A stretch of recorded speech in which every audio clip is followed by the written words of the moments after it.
Hola, ¿qué tal? Bienvenidos y bienvenidas a Luchadoras en Rompeviento Televisión por Internet. Estamos aquí en el primer programa del año, Luchadoras, un programa que se dedica a la vida de las mujeres revolucionarias que hacen de sus vidas cotidianas, de sus obras de arte, de sus activismos, una verdadera revolución, mujeres guerreras. Y el día de hoy vamos a platicar acerca de la exposición In Wonderland, que es acerca de mujeres surrealistas, o que han hecho obras que pueden leerse desde el surrealismo en México y en Norteamérica. Una pregunta detonadora. ¿Las mujeres tienen que estar desnudas para ingresar a los museos dentro de las obras de arte? ¿Por qué pregunto esto? Quédense en Luchadoras y vamos a platicar un poco más.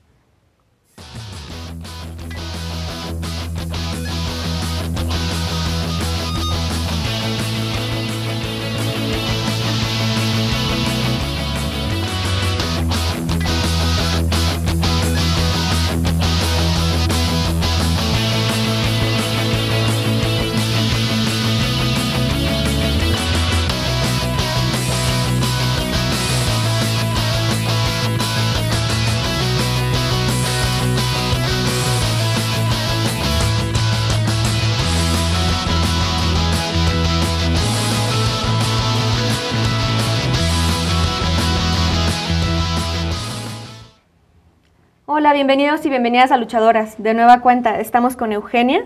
Bienvenida, Eugenia. Hola, buenos días, Lulu. Eugenia Macías es curadora del Museo de Arte Moderno, aquí en la Ciudad de México. Y yo estoy súper contenta de tenerla aquí porque vamos a hablar de una exposición que ya les comentaba yo el nombre, In Wonderland, Mujeres Surrealistas en México y Norteamérica, o los Estados Unidos, que realmente es una exposición, desde mi punto de vista, sin precedentes, que tiene unas obras maravillosas que difícilmente conviven juntas en un mismo espacio y que ahora tienen la oportunidad ustedes de ver hasta este domingo 13 de enero en el Museo de Arte Moderno. ¿Por qué les preguntaba al comenzar este programa si las mujeres tienen que estar desnudas para entrar en un museo? Es un poco una pregunta provocadora, pero es una pregunta que plantea el colectivo de arte de mujeres artistas llamado Guerrilla Girls, que empieza a trabajar desde los 80s.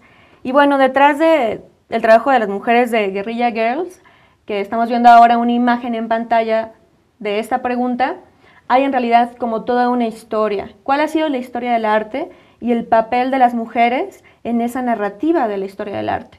O sea, cómo las mujeres, en qué medida entran en los museos o no, son protagonistas, son creadoras. ¿Por qué establezco este enlace? Porque es una pregunta que nos parece vigente en el siglo actual, pero en realidad es una de las preguntas que detonan también esta exposición.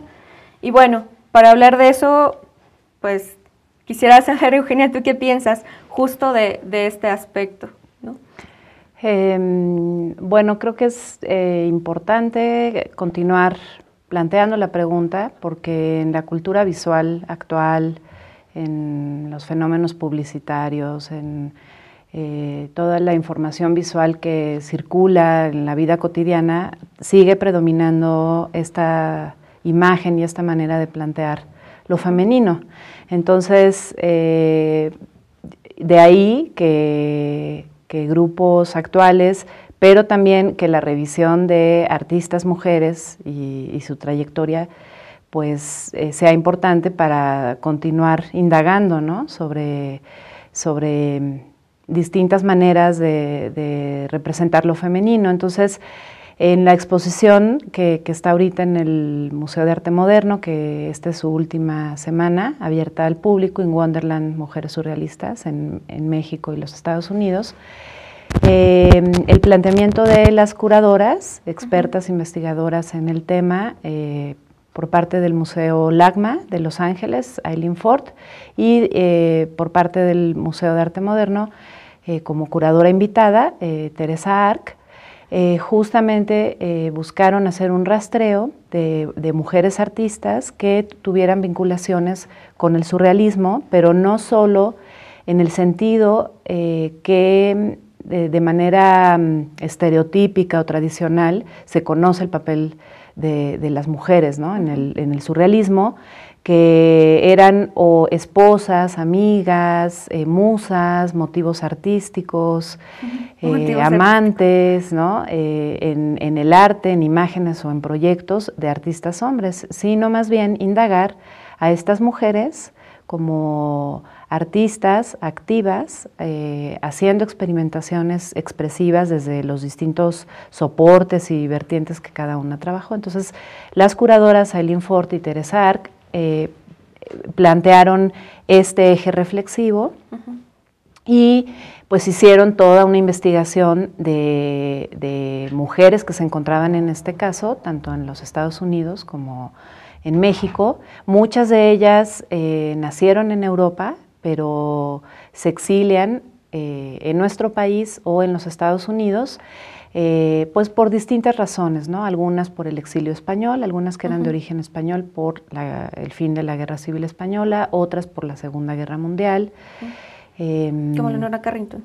Como Leonora Carrington, como es el caso de Leonora Carrington, el caso de mujeres de origen español que vienen a México por el exilio es Remedios Varo y Katy Horna, que también está incluida en la muestra. Y bueno, pues ellas desarrollaron varios ejes que van articulando a través de las obras. El primero es el vínculo, la relación que algunas artistas establecieron entre su obra y el relato de Lewis Carroll, Alicia en el País de las Maravillas, que fue un relato que fue bastante recurrido por los surrealistas hombres y mujeres. Entonces, bueno, hay un primer eje de la muestra con esto. Un poquito antes de pasar a los otros ejes, que es en los que me gustaría profundizar muchísimo más, pero que ya explora mucho más toda la cuestión de género, por ejemplo, y de la representación del cuerpo femenino, etcétera. Estamos entonces hablando de que en esa exposición vamos a poder ver obra de entre la 1930 hasta los 70, digamos. ¿No? Sí. Y ¿quiénes son algunas de las otras artistas, mujeres artistas, de las cuales vamos a poder ver su obra allá? Bueno, que residieron en México, están mujeres que son muy conocidas: Frida Kahlo, María Izquierdo, Remedios Varo, Leonora Carrington, está también Katy Horna, está también Lola Álvarez Bravo, en una vertiente de su trabajo. Está Rosa Rolanda, que es de origen México-americano y que tuvo algunas temporadas de residencia en México. Algunas otras que residieron en los Estados Unidos son Dorothea Tanning, Helen Lundeberg,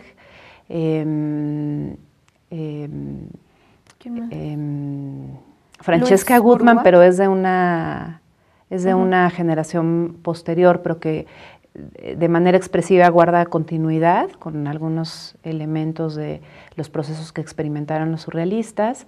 Jerry Goodman, Maya Deren, que también es como este caso, ¿no? Que hizo indagaciones en distintas disciplinas artísticas, pero que algunos de sus procesos guardan relación con el arte de los surrealistas. Bueno, estas son algunas, ¿no? Iré mencionando más, ¿no? Yo quería preguntarte, por ejemplo, en las grandes colecciones de los museos internacionales, bueno, que son muchísimos, pero de gran renombre, pensemos en el Tate en Londres, se establecen narrativas del arte. Por ejemplo, el Tate tiene esta línea de tiempo donde habla del surrealismo y tiene toda una serie de obras, de grandes obras, pero que generalmente hablan del surrealismo europeo y del surrealismo hecho por hombres, ¿no?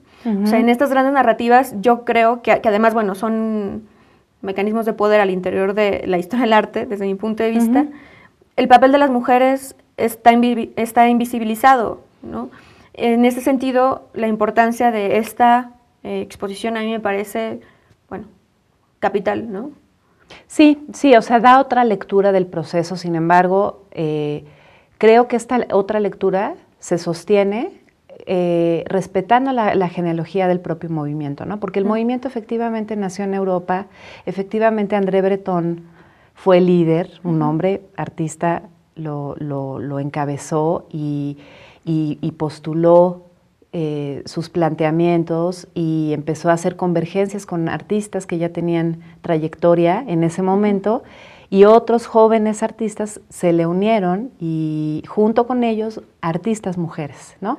Entonces yo creo que la lectura del papel que las mujeres tuvieron dentro del movimiento se sostiene sin negar la claro, genealogía totalmente. Que tiene, ¿no? El propio movimiento. Y una cosa Pero que es una lectura que a lo mejor se hace poco, ¿no? Sí, se hace poco, efectivamente se hace poco, y creo que ese es uno de los planteamientos importantes de esta exposición, ¿no? O sea, ofrecernos una vasta revisión desde otro ángulo de elementos de esta corriente artística, y además no solo eso, sino cómo las mujeres y las preocupaciones de estas artistas diversificaron modalidades, procesos expresivos, herramientas artísticas, ¿no? Bueno, André Breton tenía, de acuerdo a la curaduría de la propia exposición, sí, una concepción de que las mujeres eran musas de su obra. Y a lo mejor aquí es una de las rupturas fundamentales que están detrás de la curaduría de la exhibición, que las mujeres dejan de, por supuesto, están plasmadas en los cuadros, son objetos de representación, pero además son sujetos creativos, ¿no? Sí, uno de los planteamientos centrales de la exposición es que las mujeres vinculadas al surrealismo no solo fueron acompañantes o musas o amigas o parejas, sino que fueron artistas activas y creadoras y que postularon muchos procesos innovadores dentro de las disciplinas artísticas en las que se desenvolvían, ¿no? Bueno, y un poco platicando antes fuera del aire me decías que no necesariamente todas son surrealistas o se reconocieron a sí mismas como surrealistas. ¿Cómo está eso? Bueno, yo creo que tiene que ver con la propia dinámica del surrealismo como corriente, ¿no? Porque cuando Breton lo postula, una cosa que también es muy importante es que hay un fuerte contenido político, no necesariamente de militancia, sino de un posicionamiento frente a la vida, un posicionamiento personal e individual frente a la vida, que cuestione muchas de las instituciones sociales del momento, ¿no? Y cómo el arte podía ayudar a activar este posicionamiento, ¿no? Que creo que esa es una cosa muy importante, porque frecuentemente el surrealismo deriva en la cuestión de la psique, los sueños, las emociones, los mundos fantásticos, pero no hay que olvidar este otro componente, porque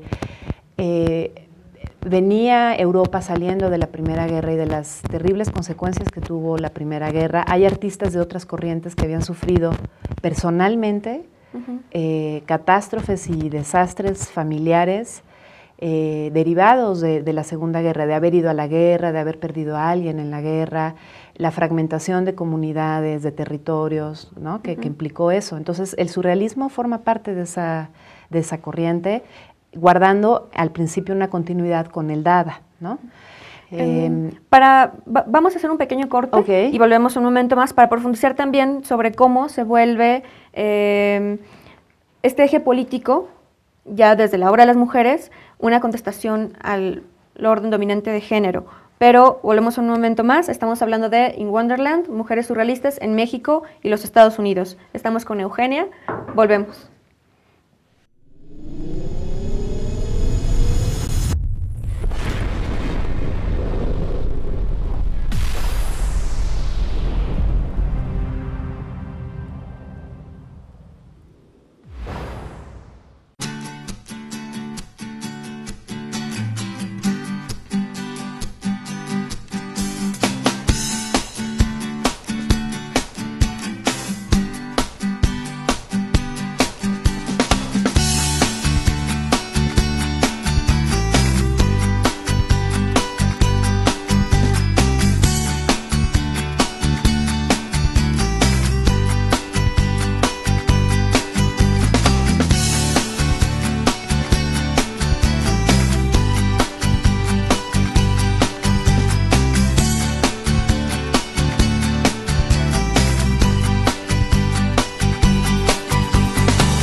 Estamos de vuelta en Luchadoras, platicando acerca de la obra de mujeres leída desde el surrealismo, algunas, bueno, con estética surrealista, lecturas por ahí posibles, con Eugenia, curadora del Museo de Arte Moderno.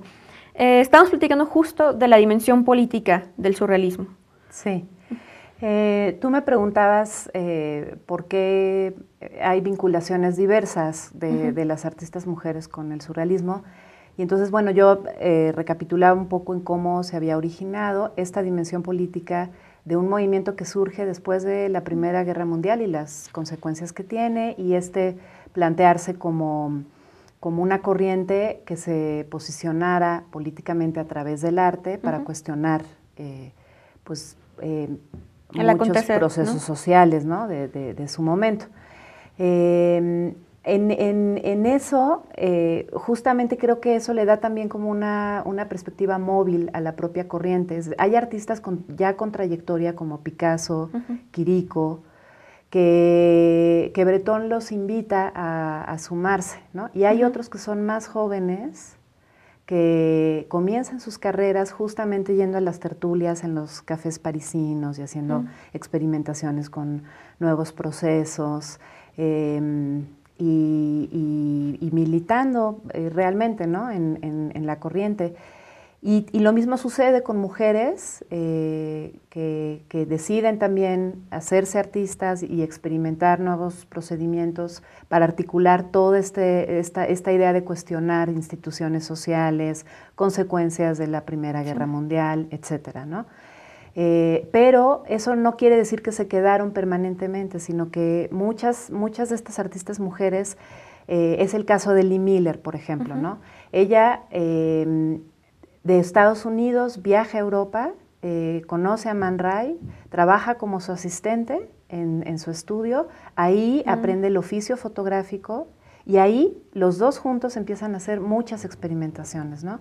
Las solarizaciones, que es este procedimiento que en el laboratorio en cuarto oscuro haces como una ráfaga de luz, enciendes por un momento muy pequeño el laboratorio, lo cual da un efecto como de un halo en las imágenes, y de invertir el efecto positivo-negativo, en el paso de negativo a positivo. Eso lo experimentaron juntos Lee Miller y Man Ray, aunque después va a ser un elemento expresivo característico de la obra de Man Ray, ¿no?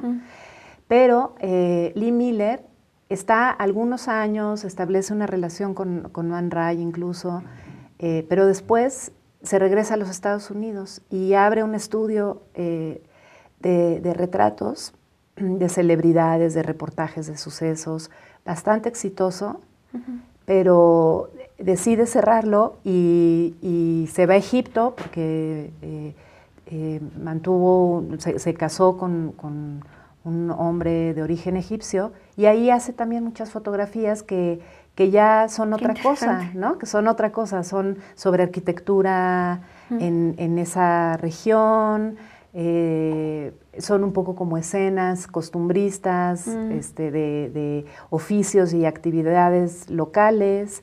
En ese ínter vuelve a visitar a sus amigos surrealistas de la primera época, pasa como un verano con ellos, y después de eso... Es un ir y venir, ¿no? Sí, sí, es decir, es parte inevitable o ineludible de sus biografías. En muchos casos, el surrealismo y el manejo de elementos expresivos característicos del surrealismo, pero no lo es todo. O sea, es parte de una trayectoria más amplia. Te estoy ejemplificando con Lee Miller. Después Lee Miller se hace reportera de guerra. Wow. Qué interesante biografía. Sí, y está en el episodio de Normandía para recuperar París de manos alemanas, pero lo que es interesante es que en esas fotografías Lee Miller hace muchas secuencias de género, de actividades de las mujeres en los campamentos militares, por un lado, y por otro, sí, muchas escenas de situaciones que rayaban en lo inusual, lo fantástico, lo extracotidiano, que eso guarda correspondencia con sus primeros inicios en lo surrealista, ¿no? Bueno, vamos a volver a Lee Miller más adelante, porque tiene una pieza en la exhibición maravillosa. Vamos ahora a hablar un poco de Maya Deren. De acuerdo. Vamos primero a ver este video de Maya Deren, donde ella, bueno, está en inglés, pero ella habla un poco sobre su concepción del tiempo, cómo la trabaja en su obra, y bueno, van a ver un poco de esta obra en este video, porque ella hace video. Y después volvemos para platicar, que nos platiques más de ella. Sí. Vamos a ver a Maya Deren. What I do in my films is very, I think very distinctively, I think they are the films of a woman, and I think that their characteristic time quality is the time quality of a woman. I think that the strength of men is their great sense of immediacy. They are a now creature, and a woman has strength to wait because she's had to wait. She has to wait 9 months for the concept of a child. Time is built into her body in the sense of becomingness, and she sees everything in terms of it being in the stage of becoming. She raises a child knowing not what it is at any moment, but seeing always the person that it will become.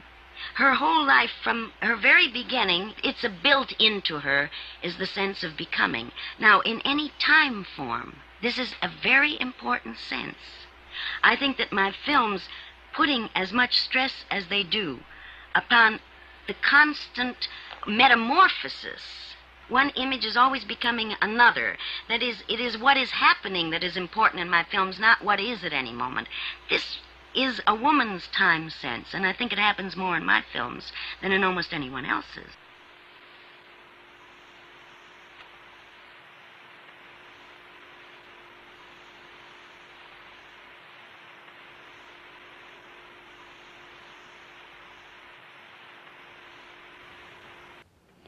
Bien, fuera de que el texto de Maya Deren tiene alusiones bien concretas a la mujer, a su representación de las mujeres, hablemos un poco de la estética del video, porque también hay una pieza similar de ella en el MAM.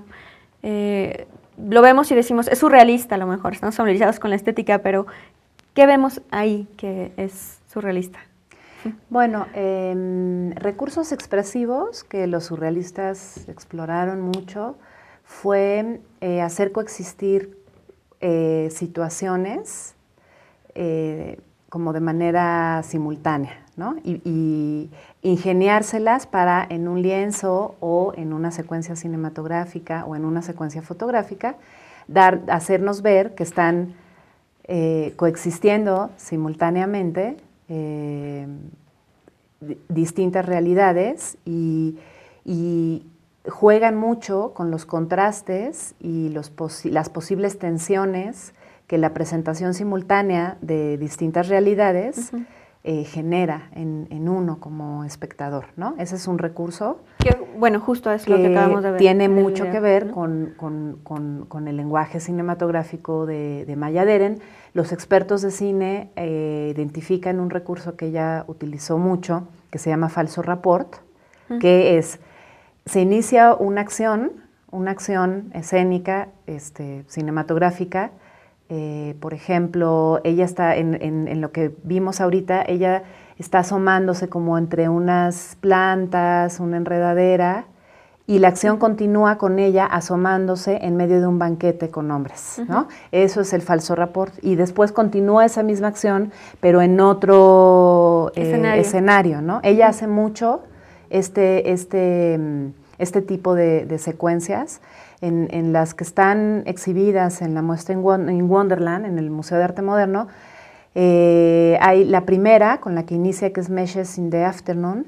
Es una mujer que va caminando por un lugar, se encuentra con una llave y hace esto. La secuencia es que ella sube la escalera y después se rompe el escenario inicial y ella está adentrándose a otro mundo, ¿no? ¿No?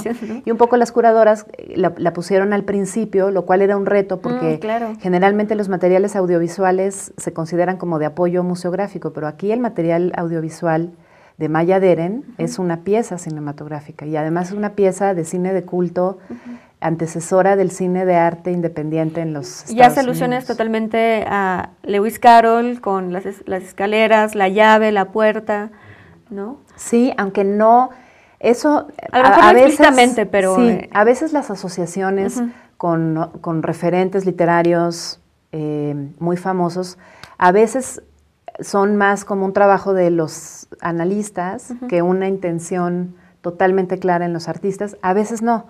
Ahí mismo, enfrente, hay un grabado de Dorotea Tanning, que es parte de una serie que está a lo largo de toda la exposición que se llama Los 7 peligros espectrales.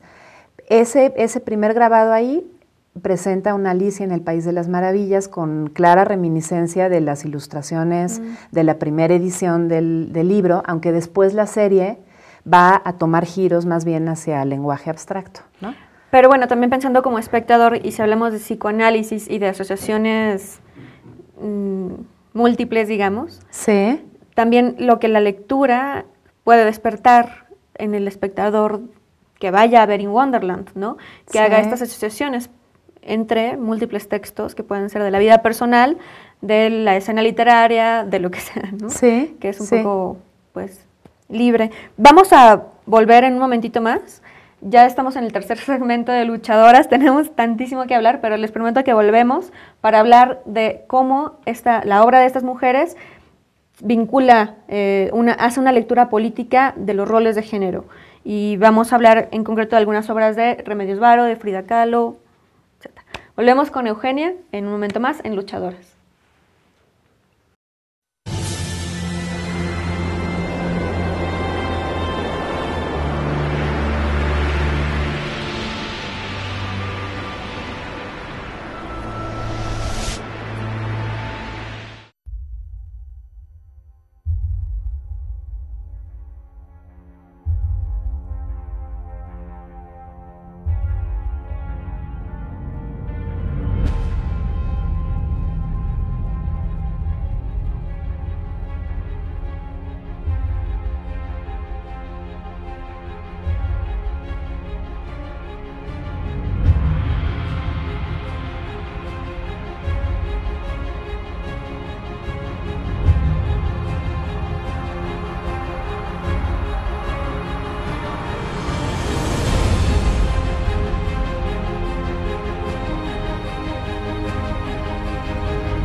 Esta mañana cuando salí de la casa creí que iba a salir de la casa y que iba a tener que espantar a los turistas.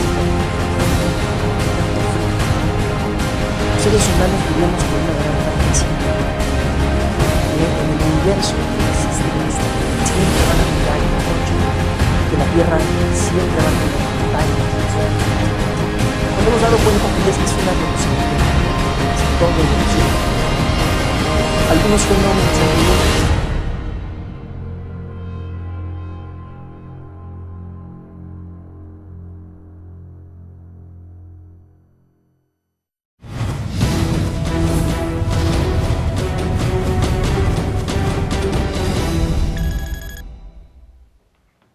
Vamos a volver de lleno con una pieza de video de una artista. A mí me parece como magnífico que la exhibición de In Wonderland nos acerca a artistas que bueno, tienen una trayectoria muy, muy grande. Remedios Varo, Frida Kahlo, Leonora Carrington. Aquí en la Ciudad de México, por ejemplo, las conocemos mucho, en México en general. Pero hay personajes que no tan conocidos, que tienen una obra maravillosa, como por ejemplo Rosa Rolanda. Vamos a ver este siguiente video, que está hecho por una de las curadoras, habla una de las curadoras de la exhibición acerca de su obra, y volvemos para seguir platicando con Eugenia. Rosa Rolanda, una artista muy poco conocida, mexicoamericana, nació en Estados Unidos de familia mexicana y se casa después con el pintor mexicano Covarrubias, Miguel Covarrubias, y se va a vivir a México. Ella fue una de las primeras, si no es que la primera mujer artista que tuvo realmente un contacto con el surrealismo en sus inicios. El manifiesto surrealista se firmó en el año 1924 en París y Rosa Rolanda llega con Covarrubias en 1926 y se hospedan en casa del poeta Luis Aragón, que era uno de los fundadores, muy cercano a Bretón. Entonces tuvo su primer contacto con el surrealismo cuando está gestándose apenas, fue muy, muy temprano. Y ella experimentó con fotogramas la técnica que desarrolló Man Ray, y esta obra permaneció oculta por muchos años. Esta obra, que es maravillosa, que tenemos aquí detrás, es un autorretrato que pinta ella en México, que está muy inspirado en la idea surrealista de ir narrando un poco los sueños. Tiene un gran diálogo con una pintura muy famosa de Frida Kahlo que se llama Lo que el agua me ha dado, donde se encuentra ella en una bañera, vemos solamente sus piernas y toda una serie de pequeños sucesos y personajes que van hablando de lo que ha sucedido en su vida y de sus propios sueños. En este caso es un retrato autobiográfico que habla de un episodio en su vida cuando ella se entera que su marido se enamora de otra mujer que ella había creado prácticamente a su imagen y semejanza, una joven bailarina como ella fue bailarina ya en sus 40s y toma a esta joven muy talentosa y la vuelve un poco su propio espejo. Su marido acaba enamorándose de ella y este cuadro habla de toda su vida en México, de todos los sucesos que tienen que ver con el rompimiento, pero también con su vida cotidiana y con sus sueños. Bien, vimos este fragmento que está disponible gracias a YouTube en la red de Teresa Arc, una de las curadoras de la exhibición.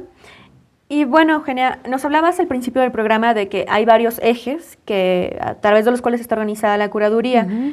Hay algunos que tienen que ver explícitamente con género y arte. ¿Nos puedes hablar un poco de ellos? Sí. Hay uno que es sobre retrato, entonces es como estas artistas experimentaron con el género de retrato y hay piezas muy interesantes por las estrategias de autorrepresentación. A veces son retratos dobles que les permitían a estas artistas como problematizar como diversas etapas de su vida o diversas identidades, ¿no? Como es el caso de la pieza emblemática de Frida Kahlo, Las dos Fridas, donde convergen como lo indígena, lo europeo, ella recién separada de Diego Rivera, ella sana, ella enferma, ¿no? Y hay algunos otros ejemplos de otras artistas. Otra vertiente interesante es el paisaje como retrato para hablar de sí mismas. Hay obra de Louis Bourgeois, esta artista que es como muy importante también en la perspectiva de género, que es con materiales y totalmente abstracto, hablar de alguien, ¿no? Luego hay otra parte que es una de las partes, creo, más fuertes de la exposición, que es la que es dedicada al cuerpo, en esta idea de desmarcarse del tratamiento erótico del cuerpo femenino, del cuerpo femenino como objeto de deseo, y más bien hablar de problemáticas propias de lo femenino, del cuerpo femenino. Quizás más adelante, si quieres, podemos hablar como más de esto. Otro de los núcleos, otros dos núcleos que son interesantes también es los espacios domésticos, los espacios privados de hogar, los afectos de estas artistas y ellas postulándose también como seres creativos o recreando escenas y situaciones de creación, de formación, de proposición, ¿no? de nuevos órdenes, de mundos, ¿no? Que también hay piezas muy interesantes en la exposición sobre estos temas, obviamente cuestionando los roles y las maneras tradicionales de verlos. Hay otra área que es muy interesante, que es el vínculo de estas artistas con las culturas locales y cómo hicieron uso de elementos de culturas locales, prácticas, ritualidad, huellas arqueológicas, vestigios arqueológicos, como motivos expresivos para su obra. Entonces, hay obra de María Martans, a veces en el propio uso de los materiales, tierras, maderas, fibras, piedras, pigmentos, hay como todo este referente a lo local. Yo quisiera volver rapidísimo al tema, bueno, a lo mejor no rapidísimo porque me quiero darle prioridad a este tema del espacio doméstico. Nos decías que es uno de los ejes. Sí. Y para eso quisiera que pudiéramos ver una imagen de una obra que van a ver en el MAM de Gary Goodman, que justo hace referencia al espacio doméstico y a la inversión, bueno, no la inversión, pero a lo mejor al cuestionamiento de las imágenes tradicionales o de los roles tradicionales. Es mi interpretación como espectadora, tú nos podrás decir más, pero a mí, por ejemplo, me llama la atención el abandono de una muñeca al fondo, que además, si lo vemos con más detalle, es una muñeca que tiene a su vez una muñeca en su mano y unas tijeras. Entonces, las tijeras que son algo cortante, las muñecas, que son niñas pequeñas, que están, para mi imaginario al menos, asociados a la maternidad. Entonces, hay ahí una cuestión y un alacrán al lado, ¿no? Y al final, todo el contexto del cuarto, que está un poco derruido, y ella impávida en la silla con vegetación que le crece de las manos, ¿no?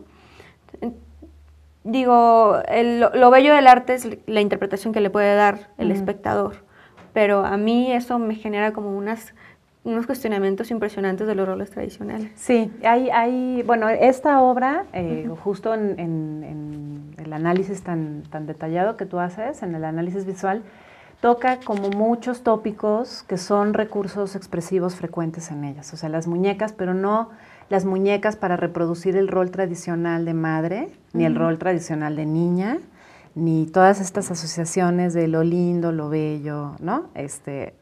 Vinculados a lo femenino, sino justamente la muñeca como un motivo para trastocar estos estereotipos. Entonces lo vemos en esta obra que elegiste tú y que analizaste ahorita, pero está también en secuencias de otra fotógrafa presente en la exposición que es muy importante en la perspectiva de género, que es Ruth Bernhardt, porque ella fue militante de género. Ella era gay y hizo militancia muy clara y transparente sobre la posibilidad de optar por distintas opciones. Entonces hay secuencias con muñecas de ella, donde solo es la cabeza de la muñeca en distintos contextos, por ejemplo, ¿no?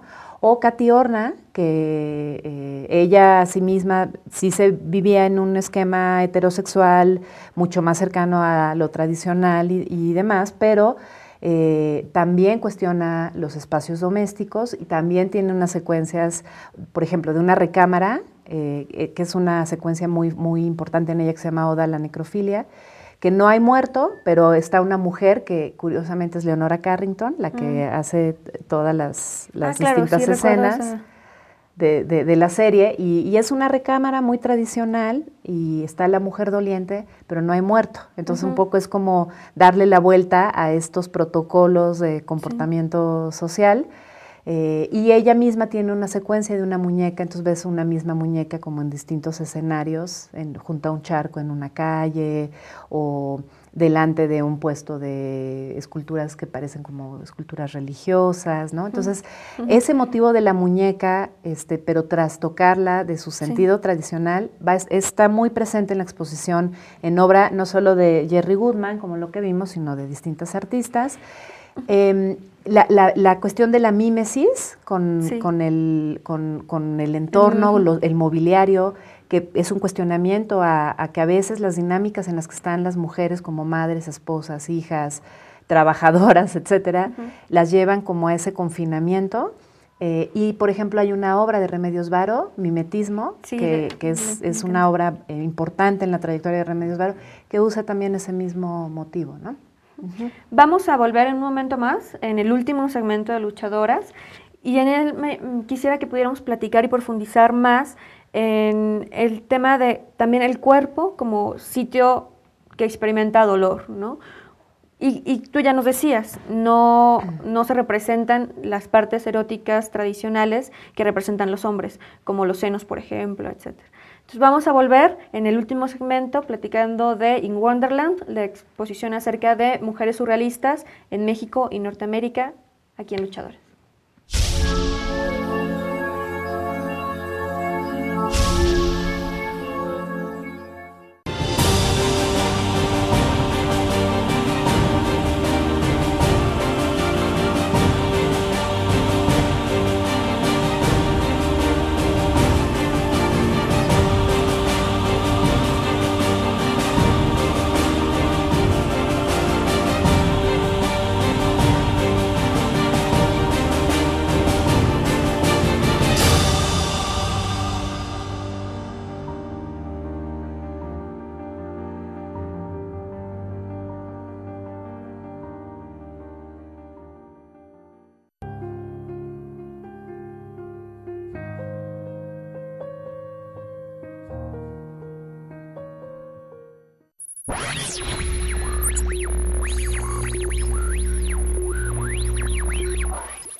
Sabemos que están allá afuera. Podemos sentirlos. Sabemos que allá arriba tienen miedo a que la gente se informe. Temen al cambio. No conocemos el futuro. No hemos venido a decirles cómo acabará esto. Hemos venido a decirles cómo va a comenzar. Cuando termine esta señal, podremos ver lo que allá arriba han callado. Les mostraremos un medio sin nexos con los poderes fácticos. Un medio de comunicación crítico e independiente. ¿A dónde vamos? Es una elección que podemos construir juntos.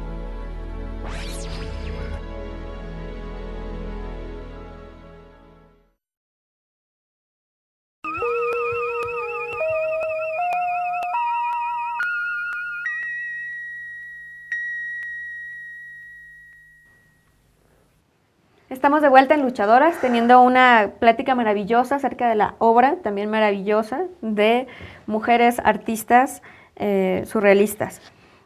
Obra surrealista, mujeres surrealistas, artistas surrealistas. Nos habíamos quedado en la exploración de cómo se representa el cuerpo, cómo representan los cuerpos propios o los cuerpos de mujeres por las mujeres creadoras que forman parte de esta exhibición. Y hablábamos de que, bueno, no se representan los lugares típicos del erotismo vistos desde una perspectiva masculina, y que los cuerpos, cuando se representan, también están atravesados, por ejemplo, por trauma o por el dolor, ¿no? No podemos dejar de pensar en Frida Kahlo, pero más allá de Frida también hay otras presencias súper interesantes. Y ahora vamos a ver una obra que ya hemos visto también, un poquito antes en el programa, ustedes la vieron en pantalla, de Lee Miller, para que Eugenia nos pueda platicar un poco más sobre ella. Bueno, la historia de esta imagen, yo ya había hablado un poco de Lee Miller. Lee Miller tiene una historia un poco extraña. Al inicio de su vida tenía una relación pues como demasiado apegada al padre, pero fuera de los cánones tradicionales, ¿no?, de apego. Entonces como que eso la hace a ella una mujer como libre de prejuicios y de como espantos o por cualquier cosa. Entonces, sus imágenes a veces son de violencia o de situaciones muy terribles, y ella no pierde el oficio fotográfico de hacer una composición, un encuadre, frente a una situación que es terrible, ¿no? Como es el caso de esta pieza que está exhibida en la exposición de mujeres surrealistas en el MAM. Una amiga suya había tenido cáncer de seno, entonces le hacen una mastectomía. Ella extrae clandestinamente. Esa es la historia, digo, a lo mejor pues hizo ahí algunas gestiones. El caso es que pudo llevarse consigo los restos de senos de su amiga, y luego hace esta fría y pulcra composición visual con los senos. Y bueno, esto nos conecta con una cosa que es muy importante en la exposición respecto al manejo del cuerpo que hacían estas artistas, que es hablar de problemáticas propiamente femeninas, ¿no? No tanto victimizándose, sino porque el cuerpo femenino tiene otras maneras de funcionar y otros procesos distintos a los del cuerpo masculino. Pero sí es también el espacio de muchas disputas, ¿no?, de género, digamos. Sí, y de poder, pero creo que estas mujeres, al poner en primer plano partes del cuerpo enfermas o partes del cuerpo fragmentadas, porque en la exposición hay muchas piezas con solo ojos, rostros distorsionados en sus proporciones, fragmentos de torsos, de brazos. Al tratar de esta manera el cuerpo, lo indagan en él de otra manera, que no tiene que ver con el vínculo con lo masculino, con el cuerpo femenino como objeto de deseo. No tiene que ver con eso, sino con indagaciones de lo que es un cuerpo femenino propiamente, en sus problemáticas, en sus propias características, en sus especificidades, ¿no?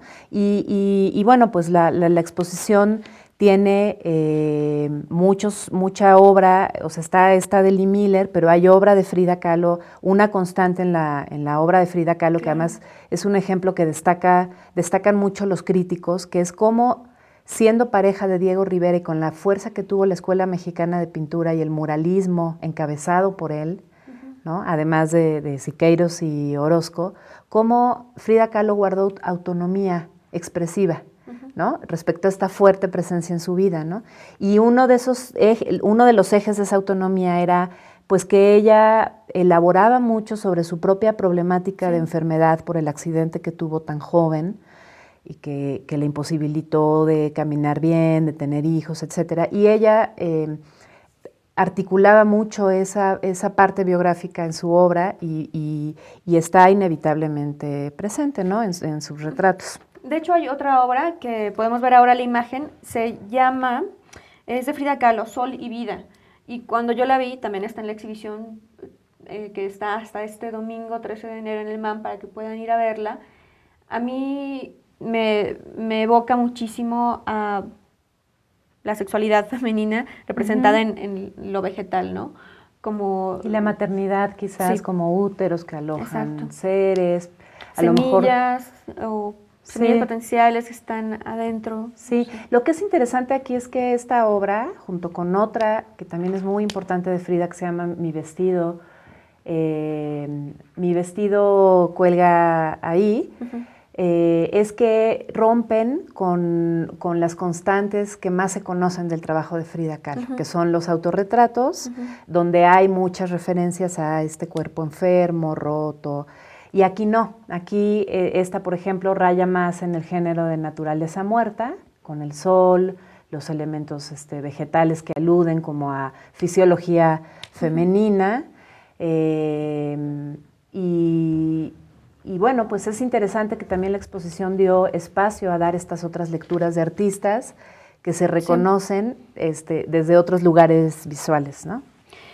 Vamos a ver ahora, bueno, antes que nada, vamos a ver el póster de la exhibición que está hasta este domingo para que vayan.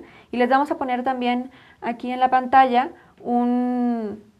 la dirección del MAM. Pueden entrar a internet, la dirección electrónica, para investigar los horarios. Los domingos la entrada es libre. La entrada es libre, el museo está cerrado los lunes.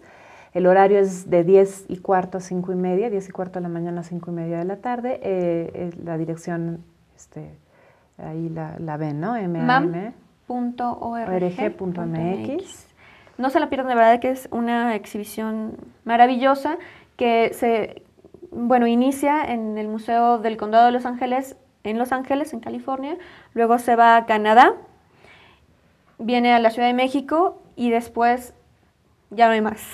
Entonces, tú nos puedes comentar un poco del origen de estas piezas, sobre todo para darle a la audiencia como el sentido de que son piezas que están reunidas, que no es muy común que vayan a poder ver otra vez reunidas juntas. Sí, sí, yo creo que una aportación fundamental de la exposición es que reúne piezas de artistas muy diversas y entonces uno como espectador tiene la posibilidad de contrastar distintos lenguajes, distintas preocupaciones, el manejo de distintos soportes, pintura, dibujo, grabado, escultura.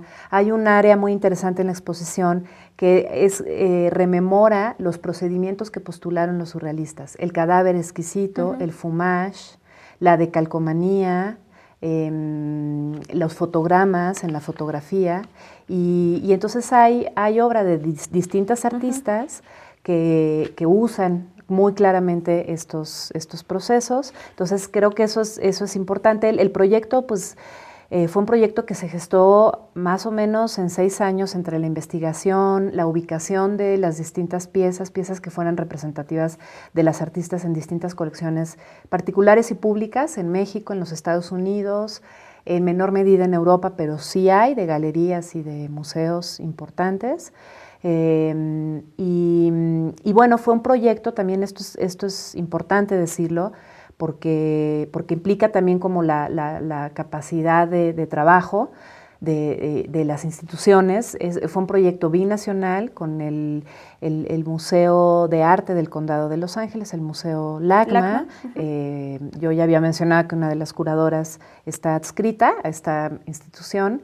Y entre el Museo LACMA y el Museo de Arte Moderno, pues se trabajaron todas las gestiones y las cuestiones de financiamiento que hicieran posible la itinerancia, esta segunda sede en el Museo de Bellas Artes de Quebec y que concluyera aquí en la Ciudad de México.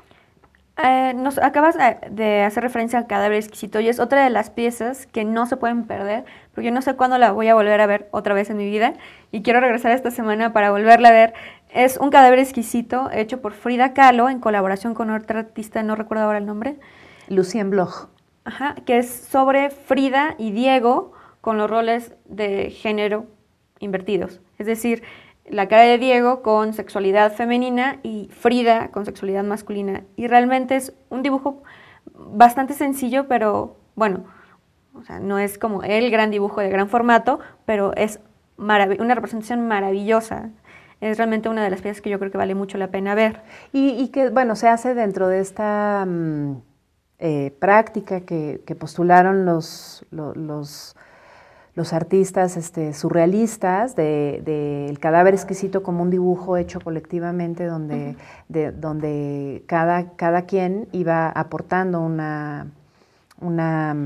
área del dibujo y al final justamente el trastocamiento, la tergiversación de rasgos tiene que ver con eso, ¿no? Con el trazo que hace cada quien, además de que en este caso pues había la línea discursiva general de representar a Diego y a Frida mutados, ¿no? En el cuerpo del otro. Ajá.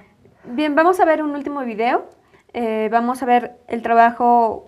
Aquí hay un crítico de arte que nos habla acerca del trabajo de Francesca Goodman, otra fotógrafa que van a encontrar su trabajo en esta exposición, que su trabajo, bueno, es también súper interesante.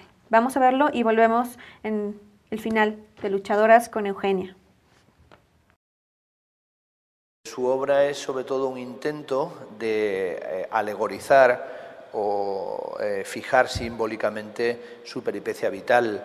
Lo que vemos es una escena que se repite continuamente, que es la aparición de su corporalidad como un cuerpo femenino desnudo, que se integra en unas estancias, en unos lugares, en unas habitaciones que tienen algo de inquietante o de siniestro. Es una obra, por tanto, muy densa simbólicamente, en la que no hay ficción, en la que no hay anécdota, sino lo que hay es un presentarse desgarrado de la existencia, y además en alguien como es evidente, muy joven, que a pesar de su edad y de su poca experiencia está hablando de cuestiones y de problemas que nos afectan a todos, ¿no? Que es finalmente cómo nos percibimos, cómo damos cuenta de nuestros deseos, cómo nos relacionamos con el otro y cómo somos capaces de habitar el mundo en el que nos encontramos. Y yo creo que en todo momento su obra es una especie de biografía cifrada donde vemos alusiones a la relación con otras mujeres, a sus experiencias amorosas, a sus desengaños, a su anticipación de la muerte, a lo que diríamos en términos freudianos una pulsión tanática, a su búsqueda de felicidad, porque en muchos momentos se la ve con una cara realmente sonriente, y también al deseo de llegar a desnudar sus obsesiones, ¿no? Es decir, yo creo que cuando se desnuda da la impresión de que todavía querría desnudarse más. Bien, Eugenia, ¿nos puedes hablar brevemente acerca de Francesca? Sí, mira, yo creo que una cosa que hay que destacar mucho en ella, que es como central, es esta posibilidad de libertad, de permitirse desdoblarse en muchos seres, en distintas situaciones, como pasión creativa. Y eso es lo que hace que a veces su obra tenga convergencia con postulados surrealistas, precisamente porque atraviesa como una de las intenciones centrales del surrealismo, pero además del arte, que es el permitirte esa libertad de sublimar, ser otras cosas, distintas cosas que lo que eres en lo cotidiano o en lo real, ¿no? O sea, a mí me parece importante destacar eso porque ella es mucho más joven que la mayoría de estas artistas, muere muy joven, pero además es de una generación muy posterior, ¿no? Esto es lo que nos vamos a encontrar en esta exhibición. Mundos posibles, límites, lecturas múltiples, una pasión, una real pasión, y sobre todo voy a leer una parte de la curaduría que me encantó. Son mujeres creadoras. Las mujeres creadoras han sido consideradas desde hace mucho tiempo como una amenaza a la sociedad. ¿Por qué? Porque son protagonistas, porque se representan a sí mismas, porque hacen preguntas, porque abordan límites, como tú dices, mujeres artistas, lo que el arte hace. Muchas gracias por haber estado aquí. Espero que todas y todos tengan unas ansias impresionantes de irse corriendo al MAM y de disfrutar esta exhibición antes de que se termine este domingo. ¿Nos puedes dar la dirección para que la gente...? Sí, el museo está en Paseo de la Reforma y Gandhi, sin número, a un lado de la entrada al zoológico de Chapultepec, en el bosque de Chapultepec, abierto de martes a domingo. Bien, pues dense por allá una vuelta. Vamos a concluir con un juego de palabras, a ver qué tal. ¿Qué piensas cuando digo arte? Vida. Transgresión. Posibilidad. Autorrepresentación. Identidad. Lee Miller. Asombro. Surrealismo. Experimentación. Imaginación. Tránsito. Y finalmente, Rosa Rolanda. Artista diversa, bailarina, fotógrafa, viajera. Van a poder conocer a muchas mujeres impresionantes. Muchas gracias, Eugenia, por estar con nosotros, por platicarnos de In Wonderland en el Museo de Arte Moderno. Esto fue Luchadoras. Bienvenidos al 2013. Seguimos en esto, en Rompeviento Televisión por Internet. Gracias por sintonizar.